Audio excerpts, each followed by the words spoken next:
बृहदस्वजी ने कहा, युधिष्ठिर, जिस समय राजा नल दमयंती को सोती छोड़कर आगे बढ़े, उस समय वन में दावाग्नि लग रही थी। नलकूट ठिठक गए। उनके कानों में आवाज आई, राजा नल, शीघ्र दौड़ो, मुझे बचाओ। नल ने कहा, डरो मत। वे दौड़कर दावानल में घुस गए और देखा कि नागराज काकोटक कुंडली बांधकर पड़ा हुआ है। उसने हाथ जोड़कर कहा, राजन, मैं काकोटक नाग हूं। मैंने तेजस्वी ऋषि नारद को धोखा दिया था। उन्होंने साप दे दिया कि जब तक राजा नल तुम्हें ना उठाए तब तक यहीं पड़ा रहो। उनके उठाने पर तू सांप से छूट जाएगा। उनके सांप के कारण मैं यहाँ से एक कदम भी आगे नहीं बढ़ सकता। तुम सांप से मेरी रक्षा करो, मैं तुम्हें हित की बात बताऊंगा और तुम्हारा मित्र बन जाऊंगा। मेरे भार से डरो मत, मैं अभी हल्का हो जाता हूँ। वह अंगूठे के बराबर हो गया। जब नल उसे उठाकर दावानल से बाहर ले आए, काकोटक ने कहा, राजन, तुम अभी मुझे पृथ्वी पर न डालो, कुछ पगों तक गिनती करते हुए चलो। राजा नल ने ज्यों ही पृथ्वी पर 10वां पग डाला और कहा 10, त्यों ही काकोटक नाग ने उसे 10 लिया। उसका नियम था कि जब कोई 10 अर्थात 10 कहता तभी वह डसता, अन्यथा नहीं। काकोटक के डसते ही नल का पहला रूप बदल गया और काकोटक अपने रूप में हो गया। आश्चर्यचकित नल से उसने कहा, हे राजन, तुम्हें कोई पहचान न सके इसलिए मैंने तुम्हारा रूप बदल दिया है। कलयुग ने तुम्हें बहुत दुख दिया है। अब मेरे विष से वह तुम्हारे शरीर में बहुत दुखी रहेगा। तुमने मेरी रक्षा की है। अब तुम्हें हिंसक पशु पक्षी, शत्रु और ब्रह्मवेताओं के सांप आदि से भी कोई भय नहीं रहेगा। अब तुम पर किसी भी विष का प्रभाव नहीं होगा और युद्ध में हमेशा तुम्हारी जीत होगी। अब तुम अपना नाम बाहुक रख लो और ध्रुत कुशल राजा ऋतुपर्ण की नगरी अयोध्या में जाओ। तुम उन्हें घोड़ों की विद्या बतलाना और वे तुम्हें जुए का रहस्य बतला देंगे तथा तुम्हारे मित्र भी बन जाएंगे। जुए का रहस्य जान लेने पर तुम्हारी पत्नी, पुत्र, पुत्री, राज्य सब कुछ मिल जाएगा। जब तुम अपने पहले रूप को धारण करना चाहो तब मेरा स्मरण करना और मेरे दिए हुए वस्त्र धारण कर लेना। यह कहकर काकोटक ने 2 दिव्य वस्त्र दिए और वही अंतर्ध्यान हो गए। राजा नल वहां से चलकर 10वें दिन राजा ऋतुपर्ण की राजधानी अयोध्या में पहुंच गए। उन्होंने वहां राज दरबार में निवेदन किया कि मेरा नाम बाहुक है। मैं घोड़ों को हाँकने तथा उन्हें तरह तरह की चालें सिखाने का काम करता हूँ। घोड़ों की विद्या में मेरा जैसा निपुण इस पृथ्वी पर और कोई नहीं है। अर्थ संबंधी तथा अन्याय गंभीर समस्या पर मैं अच्छी सम्मति देता हूँ और रसोई बनाने में भी बहुत ही चतुर हूँ। एवं हस्तकौशल के सभी काम तथा दूसरे भी कठिन कामों को मैं करने की चेष्टा करूंगा। आप मेरी आजीविका निश्चित करके मुझे रख लीजिए। ऋतुपर्ण ने कहा, बाहुक, तुम भले आए, तुम्हारे जिम्मे ये सभी काम रहेंगे, परंतु मैं शीघ्रगामी सवारी को विशेष पसंद करता हूँ। इसलिए तुम ऐसा उद्योग करो कि मेरे घोड़ों की चाल तेज हो जाए। मैं तुम्हें अश्वशाला का अध्यक्ष बनाता हूँ। तुम्हें हर महीने सोने की 10,000 मोहरें मिला करेंगी। इसके अतिरिक्त बाषणे और जीवक हमेशा तुम्हारे पास उपस्थित रहेंगे। तुम आनंद से मेरे दरबार में रहो। राजा ऋतुपर्ण से सत्कार पाकर राजा नल बाहुक के रूप में बाषणे और जीवक के साथ अयोध्या में रहने लगे। राजा नल प्रतिदिन रात को दमयंती का स्मरण करके कहा करते कि तपस्विनी दमयंती भूख प्यास से घबराकर थकी मांदी मुझ मूर्ख का स्मरण करती होगी और ना जाने कहाँ रहती होगी। भला वह अपने जीवन निर्वाह के लिए क्या करती होगी। इसी प्रकार वह अनेकों बात सोचते रहते और इस प्रकार ऋतुपर्ण के पास रहते कि उन्हें कोई पहचान न सके। जब विदर्भ नरेश भीम को यह समाचार मिला कि मेरे दामाद नल राज्य से वंचित होकर मेरी पुत्री के साथ वन में चले गए हैं, तब उन्होंने ब्राह्मणों को बुलवाया और उन्हें बहुत सा धन देकर कहा कि आप लोग पृथ्वी पर सर्वत्र जाकर नल दमयंती का पता लगाइए और उन्हें ढूंढ लाइए। जो ब्राह्मण यह काम पूरा कर लेगा उसे 1 सहस्त्र गवे और जागीर दी जाएगी। यदि आप लोग उन्हें ला न सके, केवल पता ही लगा लाए, तो भी 10,000 गवे दी जाएगी। ब्राह्मण लोग बड़ी प्रसन्नता से नल दमयंती का पता लगाने के लिए निकल पड़े। सुदेव नामक ब्राह्मण नल दमयंती का पता लगाने के लिए चेदी नरेश की राजधानी में गया।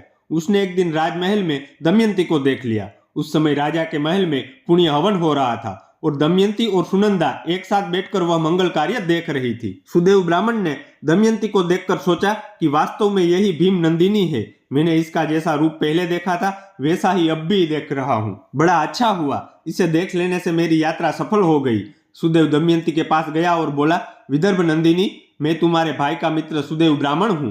राजा भीम की आज्ञा से तुम्हें ढूंढने के लिए आया हूँ। तुम्हारे माता पिता और भाई सभी आनंद से है। तुम्हारे दोनों बच्चे भी विदर्भ देश में सकुशल है। तुम्हारे वियोग से सभी कुटुंबी प्राणहीन हो रहे हैं और तुम्हें ढूंढने के लिए सैकड़ों ब्राह्मण पृथ्वी पर घूम रहे हैं। दमयंती ने ब्राह्मण को पहचान लिया। वह क्रम क्रम से सबका कुशल मंगल पूछने लगी और पूछते पूछते ही रो पड़ी। सुनंदा दमयंती को बात करते रोते देखकर घबरा गई और उसने अपनी माता के पास जाकर सब हाल कहा। राजमाता तुरंत ही अंतःपुर से बाहर निकल आई और ब्राह्मण के पास जाकर पूछने लगी कि महाराज, यह किसकी पत्नी है, किसकी पुत्री है, अपने घर वालों से कैसे बिछड़ गई है, तुमने इसे पहचाना कैसे? सुदेव ने नल दमयंती का पूरा चरित्र कह सुनाया और कहा कि जैसे राख में दबी हुई आग गर्मी से जान ली जाती है, वैसे ही इस देवी के सुंदर रूप और ललाट से मैंने इसे पहचान लिया है। सुनंदा ने अपने हाथों से दमयंती का ललाट धो दिया, जिससे उसकी भौहों के बीच का लाल चिन्ह चंद्रमा के समान प्रकट हो गया।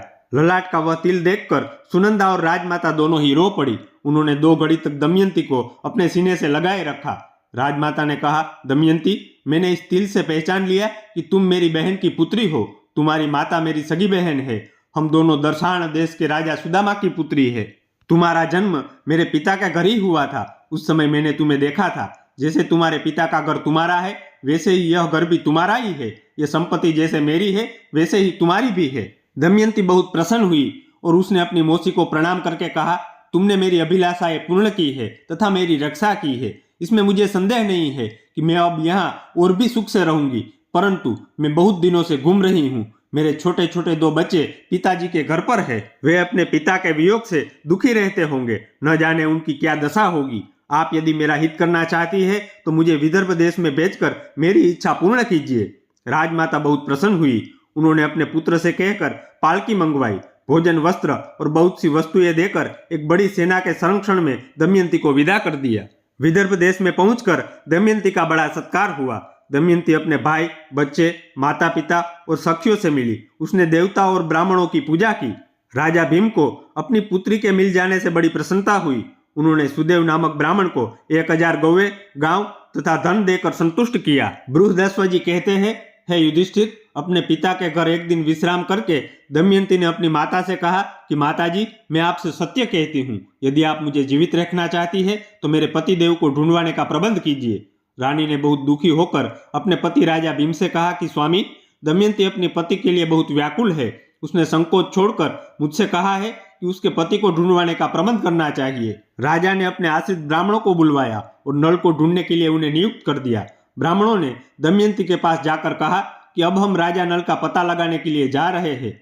दमयंती ने ब्राह्मणों से कहा कि आप लोग जिस राज्य में जाए वहां मनुष्यों की भीड़ में यह बात कहे, मेरे प्यारे छलिया, तुम मेरी साड़ी में से आधी फाड़कर तथा मुझ दासी को वन में सोती छोड़कर कहाँ चले गए? तुम्हारी वह दासी अब भी उस अवस्था में आधी साड़ी पहने तुम्हारे आने की राह देख रही है और तुम्हारे वियोग से दुखी हो रही है।